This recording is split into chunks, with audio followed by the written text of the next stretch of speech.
BDC सदन में जनता की सशक्त आवाज बनेंगे। अब आपको सीधे लखनऊ लिए चलते, सीएम योगी आदित्यनाथ क्या कुछ कह रहे हैं, सुनवाते हैं आपको। हमारे स्तर पर जो प्रयास होने चाहिए उसमें और गति देने की आवश्यकता है। आपके द्वारा किए जाने वाले शोध और विकास के इन कार्यक्रमों की गति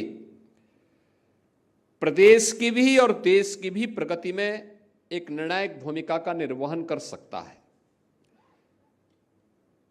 याद करना यह आवश्यक नहीं कि यूरोप के लिए जो उपयुक्त है वह भारत के लिए भी उपयुक्त है, यह आवश्यक नहीं है। हमें भारत के अनुरूप, यहां की जलवायु के अनुरूप, यहां की मिट्टी के अनुरूप उस प्रकार के शोध और विकास को आगे बढ़ाने के लिए अपने आप को तैयार करना होगा। उस प्रकार के कार्यक्रमों में हमें लगातार प्रयास करने होंगे और मैं मानता हूं ये सभी संभावनाएं उत्तर प्रदेश के अंदर छुपी हुई है। देश के यशस्वी प्रधानमंत्री आदरणीय श्री नरेंद्र मोदी जी ने देशवासियों के सामने जो लक्ष्य तय किया है वह लक्ष्य 2047 में एक विकसित भारत का है। स्वाभाविक रूप से विकसित भारत के लक्ष्यों को प्राप्त करने की दिशा में राज्यों को भी अपनी अपनी भूमिका का निर्वहन करना है। राज्यों की उस भूमिका के लिए हमें विकसित उत्तर प्रदेश बनाना है। विकसित उत्तर प्रदेश बनाने के लिए हमें उन सभी क्षेत्रों में अपनी उन संभावनाओं को तलाशना है।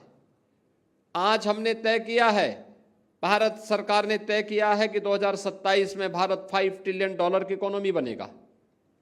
हमने तय किया है कि 2029 में उत्तर प्रदेश को $1 ट्रिलियन की इकोनॉमी बनाएंगे। ये लक्ष्य है, लेकिन 2047 में जब भारत 30 ट्रिलियन की इकोनॉमी होगा तब उत्तर प्रदेश कहां होगा? तब उत्तर प्रदेश की प्रति व्यक्ति आय क्या होगी? कृषि के क्षेत्र में, इंफ्रास्ट्रक्चर के क्षेत्र में, उद्योग के क्षेत्र में, जीवन के अलग अलग क्षेत्र में, शिक्षा के क्षेत्र में, स्वास्थ्य के क्षेत्र में हमारी क्या स्थिति होनी है, इन सब पर भी एक व्यापक कार्य योजना उत्तर प्रदेश ने बनाई है और उसको लेकर के विजन 2047 को लेकर के वर्तमान में एक बृहद कार्य योजना के साथ हम आगे बढ़ रहे हैं। लेकिन ये केवल 2047 को लेकर के नहीं, हमारे पास कुछ शॉर्ट टर्म भी होगा। हमने 2 वर्ष में क्या अचीव करना है। हम केवल 2047 की बात करें और 2027 की बात न करें, 2029 की बात न करें, 2035 की बात न करें, तो यह पब्लिक को अपील नहीं कर पाएगी। पब्लिक को अपील करने के लिए हमें दोनों देने पड़ेंगे।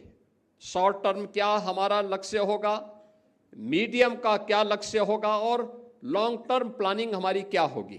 ये तीनों प्रकार के कार्यक्रमों को लेकर के हमें एक साथ चलना होगा। मैं अपने सभी कृषि विश्वविद्यालयों से, कृषि अनुसंधान के लिए कार्यरत संस्थानों से और कृषि विज्ञान केंद्रों से भी कहूंगा कि वे इस दिशा में प्रयास प्रारंभ करें। हमने यहां पे इजराइल की मदद से सेंटर ऑफ एक्सीलेंस स्थापित किए थे। उस सेंटर ऑफ एक्सीलेंस, उस समय उन्होंने तकनीकी सहयोग हमें किया था। यहां के वैज्ञानिकों ने उनके साथ प्रशिक्षण लेकर के उसे आगे बढ़ाने में योगदान दिया, लेकिन वो एक तक सीमित न रहे। उसका एक्सटेंशन क्या है, हमें उस दिशा में भी प्रयास करने चाहिए। अगर यह कार्य इजराइल कर सकता है तो हमारे कृषि विश्वविद्यालय क्यों नहीं कर सकते? हमने उस दिशा में प्रयास क्यों नहीं किया? हम आज भी लकीर के फकीर बनकर के कब तक यहाँ के किसानों को खेती बाड़ी से प्लान करने के लिए ही मजबूर होते देखते रहेंगे। इन सभी स्थितियों को हमें देखना होगा। दूसरा, हमें उस फील्ड को भी तलाशना होगा कि जलवायु परिवर्तन के जो दुष्परिणाम सामने आ रहे हैं। आप देख रहे होंगे इस समय भारी बारिश होनी चाहिए, लेकिन प्रदेश के लगभग 15-16 जनपद ऐसे हैं जहां पर एवरेज से कम बारिश हुई है। अगल बगल के कुछ राज्यों में जहां पहले बारिश कम होती थी वहां भारी बारिश हो रही है। इन स्थितियों का सामना हम कैसे कर सकते हैं? कैसे हम लोगों को तैयार कर सकते हैं? बहुत बार किसान इंतजार करता रहता है, बारिश होगी बारिश होगी, तब हम धान की रोपाई करेंगे, तब हम इस फसल को लेके आगे बढ़ेंगे।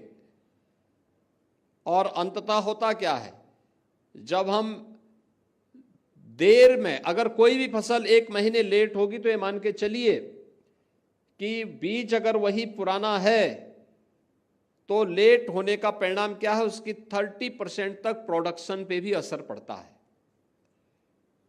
हमने क्या लेट वैरायटी के लिए उसको तैयार किया, हमने उस प्रकार के बीज की उपलब्धता के लिए और उसके डेमोन्स्ट्रेशन के लिए किसानों को प्रशिक्षित किया।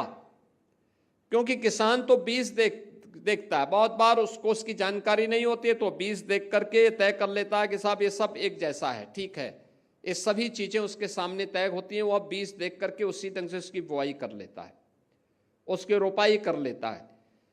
अगर हम उसे कृषि विज्ञान केंद्रों के माध्यम से, विश्वविद्यालयों के माध्यम से, अनुसंधान केंद्रों के माध्यम से समय पे सही जानकारी नहीं देंगे और डेमोन्स्ट्रेशन के माध्यम से उसको बताएंगे नहीं कि देखिए इस कृषि क्षेत्र में इस विकास से, इस बीज के माध्यम से ये उपलब्धि हासिल की जा सकती है, इसका प्रोडक्शन इतना लिया जा सकता है, उसको विश्वास नहीं होगा। क्योंकि वह आज भी अगर अपनी पुरानी रणनीति के तहत पुरानी तकनीक पर आधारित खेती करने के लिए मजबूर है, इसलिए क्योंकि हमारी पहुंच उस तक नहीं हुई या हम उसे अपने केंद्रों तक लाने में विफल रहे हैं।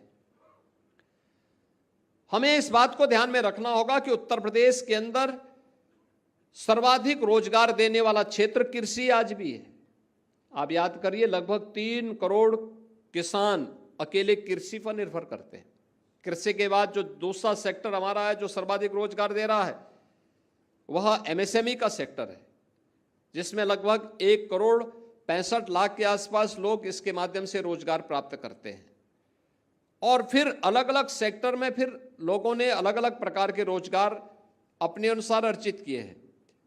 कृषि यह लोगों के प्लान का कारण न बने, बल्कि कृषि लोगों के जीवन में खुशहाली का माध्यम बने। और यह तभी संभव है जब हम इस क्षेत्र में किए जाने वाले अनुसंधान का लाभ एक अन्नदाता किसान को दे पाएंगे।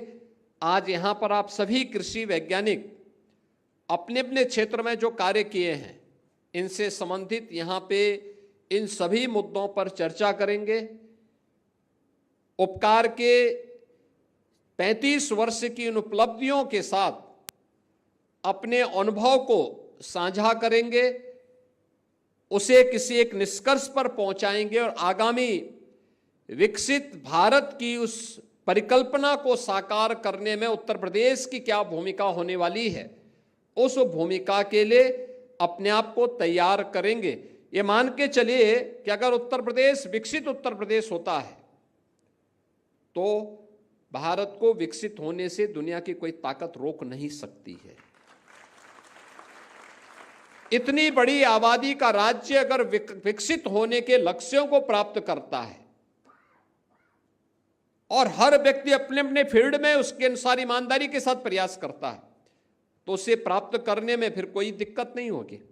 और उस दिशा में उत्तर प्रदेश की कृषि और कृषि से जुड़े हुए सभी सेक्टर को अगर हम एक साथ आगे बढ़ाने का काम करते हैं, चाहे वह कृषि का हो, वह हॉर्टिकल्चर का हो, वह वेजिटेबल का हो, वह पशुपालन और डेयरी का हो, थोड़ा भी हम प्रयास करेंगे तो लोगों को इस दिशा में हम आगे बढ़ा सकते हैं। और उसके लिए जिसके बारे में प्रधानमंत्री जी बार बार कहते हैं कि अन्नदाता किसान के चेहरे पर खुशहाली आएगी तब जब हम लागत को कम करेंगे और उत्पादन को ज़्यादा बढ़ाएंगे। यह रिसर्च एंड डेवलपमेंट के माध्यम से ही यह सब संभव हो सकता है। इसमें और कुछ बहुत कुछ किया जा सकता है। इन सभी पक्षों को लेकर के आज यहाँ पे विस्तृत चर्चा होगी। इस विश्वास के साथ मैं एक बार फिर से उपकार को 36वें स्थापना दिवस के अवसर पर हृदय से बधाई देता हूं और विश्वास करता हूं कि उपकार उत्तर प्रदेश के किसानों के बारे में अपने विशिष्ट शोध और विकास कार्यक्रमों के माध्यम से अवश्य उपकार करेगा। आप सबके प्रति मेरी शुभकामनाएं हैं। धन्यवाद। जय हिंद। बहुत बहुत धन्यवाद महोदय आपके सार्वभौमिक और दूरदर्शी उद्बोधन के लिए। और आपको विश्वास दिलाते हैं कि उत्तर प्रदेश एक दिन उत्तम प्रदेश बनके विकसित भारत की परिकल्पना में अपनी पूर्ण भागीदारी देगा। एक बार जोरदार तालियों से हमारे मुख्यमंत्री महोदय के लिए। अब मैं आप सभी से विनम्र निवेदन करूंगी कि कृपया राष्ट्रीय गान के लिए खड़े हो जाएं।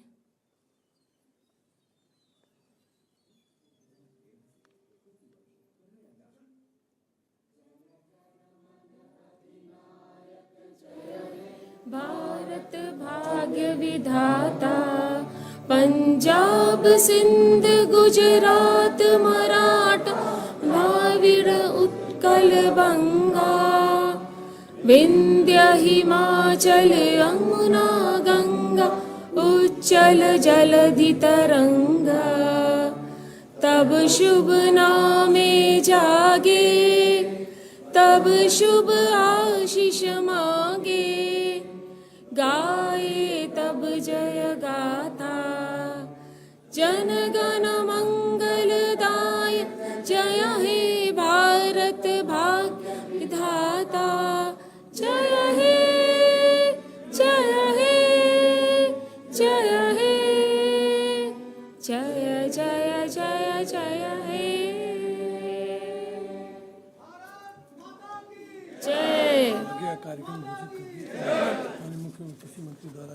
जोरदार तालियों से हमारे मुख्यमंत्री जी का हम विदाई उनको देते हैं और उनके बताए हुए रास्ते पर आगे हम चलते रहें, इसी उम्मीद